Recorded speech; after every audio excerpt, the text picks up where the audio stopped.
Hello दोस्तों, आप देख रहे हैं डी कोड इंडियन और आज के इस वीडियो में हम बात करने वाले हैं प्रधानमंत्री जन धन योजना के बारे में। ये वही योजना है जिसके तहत सरकार गरीब लोगों का बैंक अकाउंट खोलती है। इसे दुनिया का बिगेस्ट फाइनेंशियल इंक्लूजन इनिशिएटिव कहा जाता है। इसीलिए इस योजना को national mission for financial inclusion के भी नाम से जाना जाता है और वाइडली लोग PMJDY या फिर जन धन योजना के नाम से इसे कहते हैं। फाइनेंशियल इंक्लूजन का क्या मतलब होता है? फाइनेंशियल इंक्लूजन बेसिकली एक ऐसा टर्म है जिसके तहत समाज में जो कमज़ोर वर्ग के लोग हैं, जिनकी पहुंच बैंक तक नहीं है, जिनके पास ज़्यादा पैसा नहीं है, जो फाइनेंशियल एक्सेसिबल एक व्यक्ति होता है, वो यहाँ पे जो लोग नहीं हैं, कमज़ोर वर्ग के लोग, उनको मोर फाइनेंशियल एक्सेसिबल बनाने के लिए जन धन योजना को लाया गया था। इसके तहत सरकार का ऑब्जेक्टिव था कि जो गरीब लोग हैं उनके पास एक बेसिक सेविंग और डिपॉजिट अकाउंट हो, क्रेडिट की व्यवस्था हो, उनके पास इंश्योरेंस की सुविधा हो, पेंशन की सुविधा हो। ये सब के लिए सरकार ने यहाँ पे PM जन धन योजना को लाया था। इसके तहत होगा क्या, तो कोई भी व्यक्ति जिसके पास एक भी बैंक अकाउंट नहीं है वो इंडिया के किसी भी बैंक ब्रांच में अपना एक अकाउंट खुलवा सकता है या फिर बिजनेस कॉरेस्पॉन्डेंट या फिर बैंक मित्र में अपना एक अकाउंट खुलवा सकता है। बैंक मित्र क्या होता है कि वैसे ही एक बैंक का ब्रांच होता है। अब देखिए, अर्बन इलाके में तो बैंकिंग फैसिलिटी बहुत अच्छी है, लेकिन रूरल इलाके में बैंकिंग फैसिलिटी अच्छी नहीं है, तो वहाँ पे एक बैंक मित्र के नाम से जो है एक ब्रांच के ही तरह एक होता है जहाँ पे सारी फैसिलिटी अवेलेबल होती है। तो वहाँ पे भी जन धन योजना के तहत अकाउंट खुलवाया जा सकता है। अब 28 अगस्त 2014 को जब प्राइम मिनिस्टर मोदी के द्वारा इस स्कीम को लॉन्च किया जा रहा था, तो उनके द्वारा कहा गया कि ये एक फेस्टिवल है, liberation of the poor from a vicious cycle of poverty. जो गरीब लोग हैं उनको पॉवर्टी यानी कि गरीबी से बाहर निकालने का ये एक बहुत ही बड़ा फेस्टिवल है, ऐसा कहा गया था। अब यहाँ पे इस योजना की अगर हम सक्सेस की बात करें तो बिगनिंग में तो कहा जा रहा था कि ये योजना पूरी तरह से फेल हुआ है, लेकिन हमने अभी देखा, सबसे पहले तो जो हम अभी कोविड में थे उस समय हमने देखा कि कितना ज़्यादा हेल्प हुआ इस योजना को लेकर के। अभी तक यहाँ पे 42.37 करोड़ ऐसे लोग हैं जिन्होंने जन धन योजना के तहत अपना अकाउंट खुलवाया है।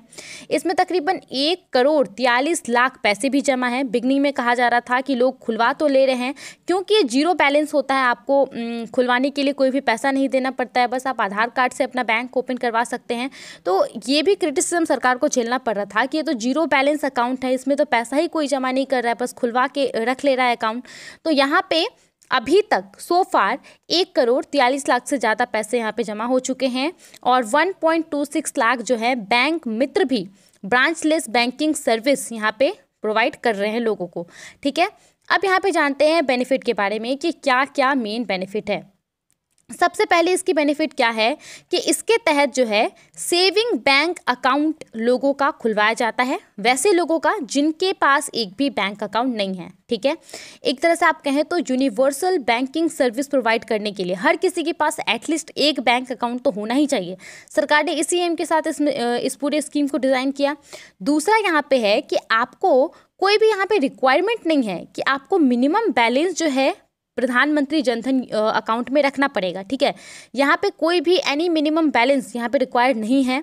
उसके अलावा अगर आप प्रधानमंत्री जन धन योजना के अंतर्गत पैसे जमा करते हैं तो आपको इंटरेस्ट भी मिलेगा।